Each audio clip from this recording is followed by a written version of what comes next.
Salut à tous, c'est Murdoch. Aujourd'hui, je me suis dit qu'après vous avoir récemment présenté les raisons de regarder Gotham by Gaslight, je voulais vous présenter furtivement mon film d'animation préféré chez DC. Il s'agit de Justice League The New Frontier. Pour commencer, voici un petit résumé de type Wikipédia, histoire de faire simple et efficace.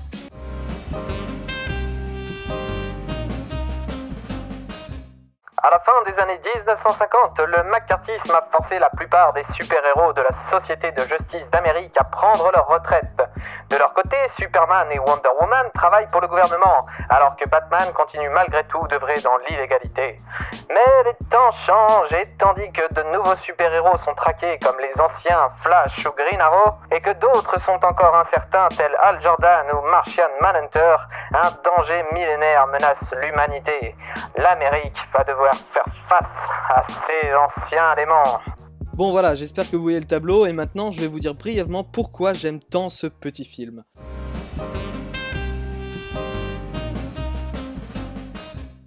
Comme je l'ai dit dans le résumé, la situation des héros est plutôt explicite et bien introduite dans le film.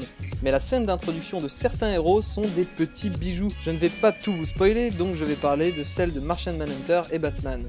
Martian Manhunter, ayant survécu à l'éradication de sa race sur Mars, vient d'arriver sur Terre et tente tant bien que mal de s'intégrer et de s'adapter aux humains.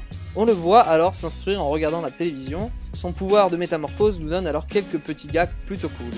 Pour ce qui est de Batman, c'est du classique, mais ça marche super bien.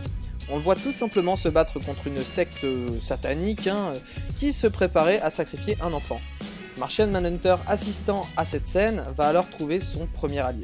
D'autres scènes importantes vont intervenir, mais je ne souhaite pas vous gâcher le plaisir et vous laisse découvrir par vous-même ces petites merveilles calées dans le film.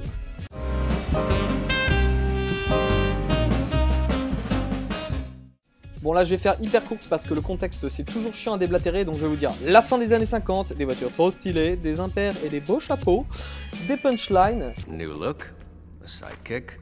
Do you mind if I ask you? As a matter of fact, I do.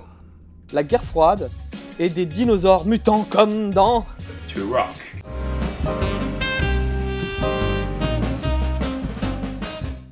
Bon écoutez, encore une fois je vais vous montrer à quel point je suis un expert puisque je n'ai pas lu le bouquin original qui est sûrement encore mieux. En tout cas, le film d'animation m'a vraiment donné envie de le lire, à savoir il a été écrit par Darwyn Cooke qui est mort trop tôt à l'âge de 53 ans en mai 2016. Quand on voit les récompenses et qu'on parcourt rapidement la carrière du gars, on se dit qu'aller jeter un œil à ses œuvres est sûrement une très bonne idée. Ah en fait, cette série a reçu un Eisner Award, donc il n'y a même pas à se poser la question, il faut foncer l'acheter, ce que je vais faire tout de suite.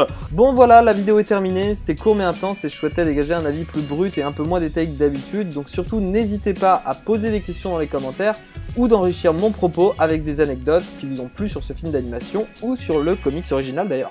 Je vous fais des bisous, sauf si vous avez de l'herpès, et surtout n'oubliez pas de manger un tracteur pour votre santé. Je vous embrasse, je vous aime, je vous admire, ciao!